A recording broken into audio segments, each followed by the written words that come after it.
I was just coming on to share a little bit about my experience with sexual abuse in my family. I'm gonna be outright and vulnerable because this is what God has asked me to share.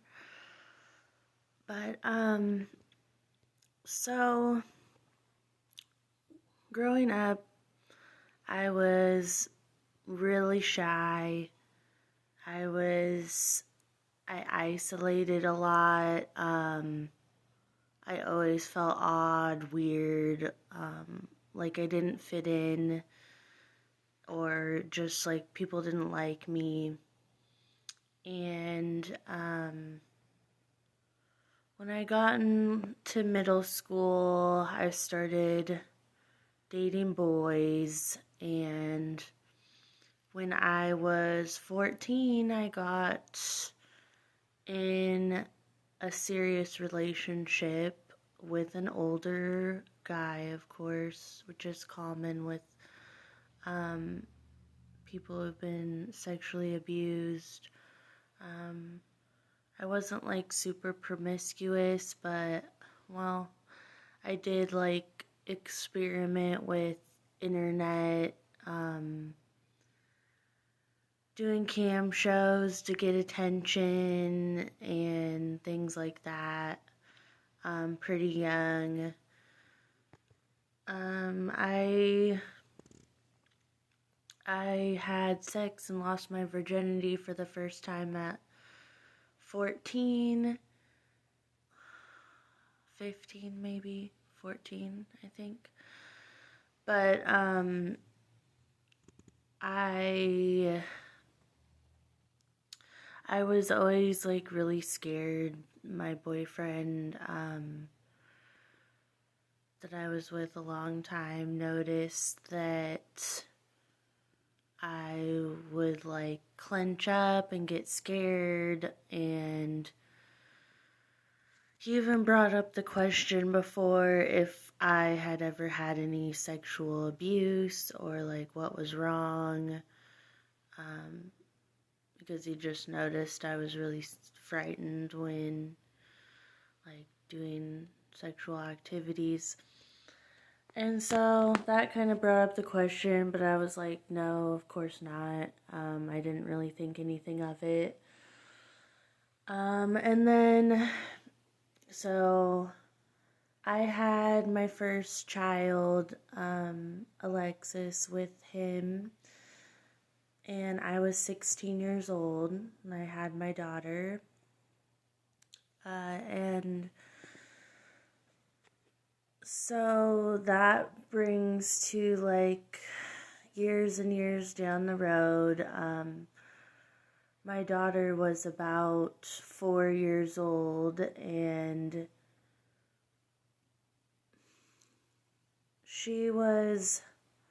we were outside, and she was kind of just playing with our Chihuahua, family dog.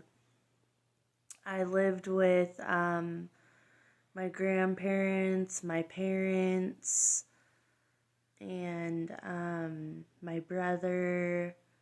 So we had a house full of family. We were all living together. And, my daughter was outside. She was like playing with our family dog. And I noticed she's like playing with private parts and like laughing about it. And so I was like, okay, that's a little bit odd. And so I asked her, I was like, why are you doing that? And she was just kind of shy and like got embarrassed maybe. And I took a psychology class about like investigating, and they told me, I remember the teacher said, when you're questioning, like people for like how the police question people, you don't want to put any ideas in their head, so you want to be very vague and let them answer. Because you can implant thoughts like, oh, did Uncle Rick have a gun in his closet? And they'll be like, yeah, I think so, instead of just letting them tell you what actually happened. So I learned that, and so I didn't want to put any ideas into my little innocent daughter's head. And I just said, have you seen anyone else do that? Like, touch the privates? And she said, and I said, okay, well, who have you seen doing that? And she told me, Grandpa, John. And this was my grandfather, her great grandfather, that owned the whole house that all our family was living in. And so that was like super shocking. I didn't like, they say kids don't just make stuff up out of nowhere and just, I didn't tell her like, did so and so do this? Did so and so like maybe do, she just told me on her own. So I knew there was maybe something going on. And I said, what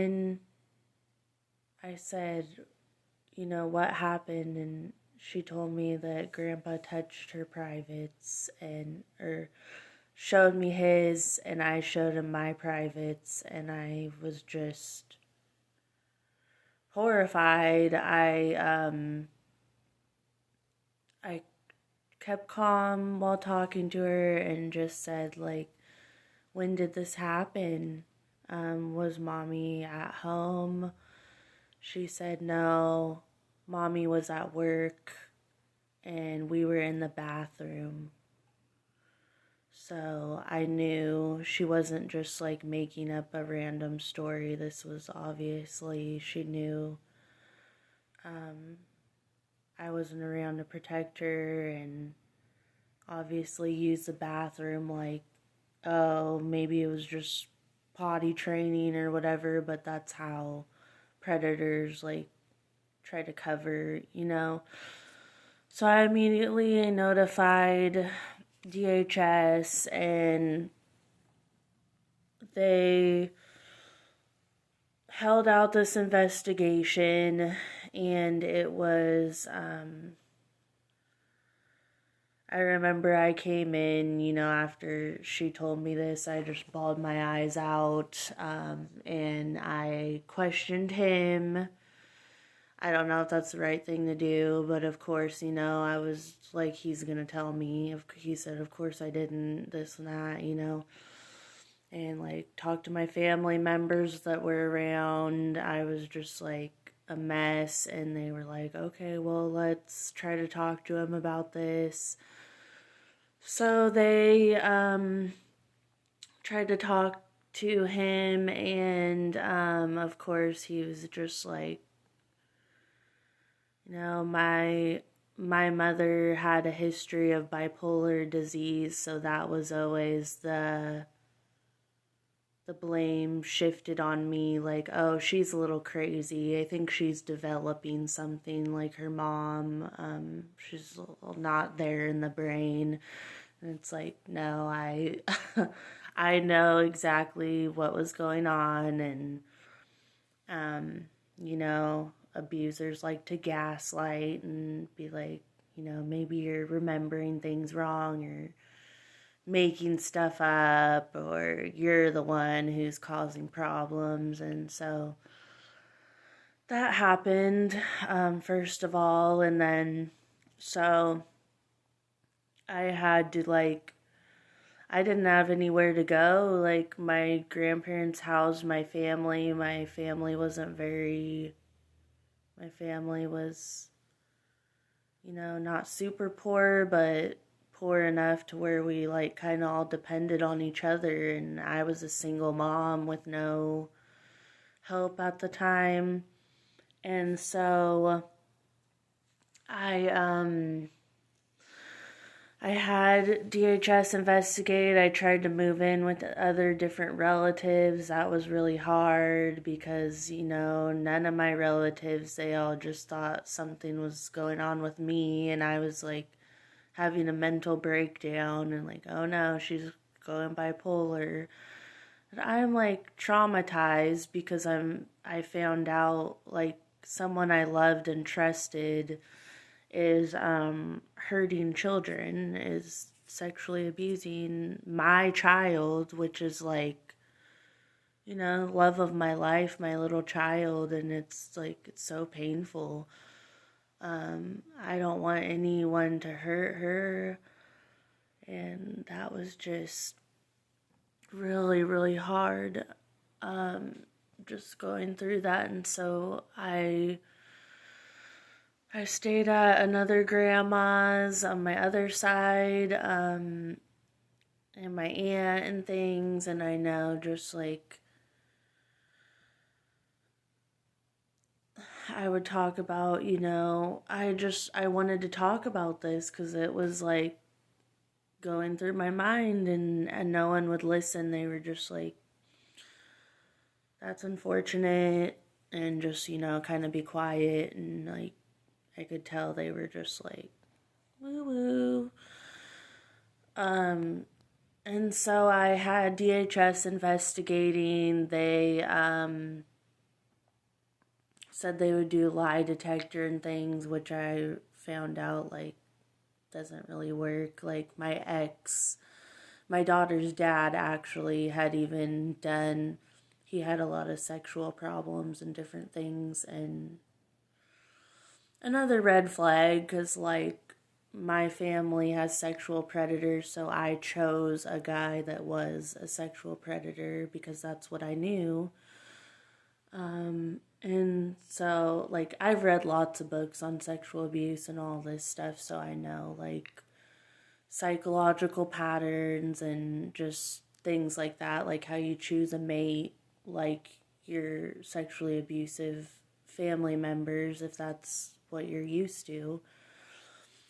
And so my ex had passed a lie detector test, and he told me he lied, well, because I was underage. So again, he was older, so it was statutory rape, and he would have been put in jail, but he lied, and he passed because he knew a lot of these abusers, narcissists, sociopaths, these sexual abusers, they know how to lie.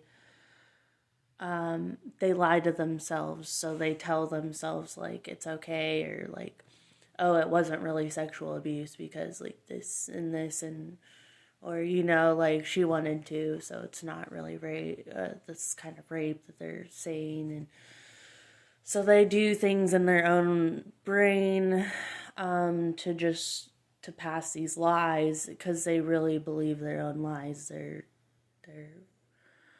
what's it called? When they believe their own lies. I know there's a word, but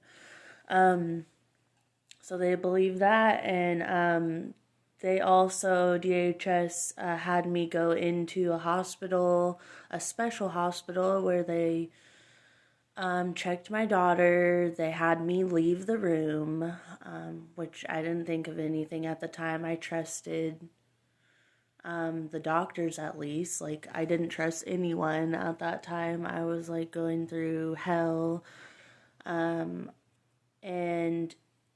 I just like, I couldn't trust my closest family members, so it was hard to like trust anyone. But I was like, these doctors are gonna help. And that's when I was like crushed again into a little like a little ant. I took her there. They did all this investigation, had me wait in this little room by myself while they questioned my daughter and, checked her out physically. And The doctor's like, well, we found absolutely no evidence. She refused to tell us anything, which is common with little kids. They're scared because a lot of times these abusers threaten them, like say things like, oh, if you ever tell anyone, I will kill your mommy. Or just like really sick things, they put in the kid's head, and the kid just has that in their brain, like, oh, if I say a word, like, my family's dead, or like the person I care about is gonna get hurt, or, or just like I'll hurt you and you won't, be able to even like live anymore. So yeah, a lot of these kids don't speak out. That's a big thing that the pedophile does to them, or, abuser, is makes them scared to speak. And they know that from even before they abuse, they plan this all out to where it's like, how am I going to get them to not talk, not share with people that could get me into trouble? Because the first thing they do is cover their own ass, and they are not going to jail or doing, they don't want to suffer any consequences for what they do. So she says, we didn't find any kind of evidence. A police officer then comes. She leaves the doctor. Then the police officer comes into the room and asks me, why am I lying? Why am I doing this? Why would I put my child through this? Pretty much harasses me. But at the time, I'm so broken down, I'm like, it's another like gaslighting abuse. Like, this officer is like, it's almost like part of the whole thing. Like, he's supporting whatever.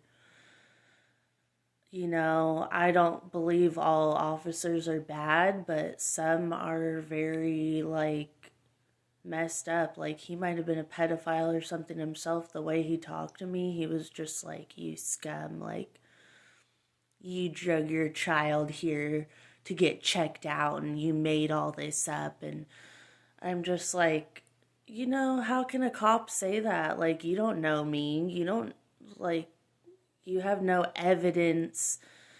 Like, yeah, they supposedly didn't find evidence she was abused, but you have no evidence that I'm lying. Like, you can't just say that, but, he did. And I left there just like, I didn't trust nobody. I started believing that the world was a robot world, and I was the only. So I was almost going a little mental, but it's because all this stuff, like, was breaking me down one thing after another, and I'm just, like, trying to get help for my little baby. She's so innocent and, like, doesn't deserve this, and I'm just, like, horrified at what she had to go through. And so I'm just, like, none of my family believes me. They're all supporting the abuser.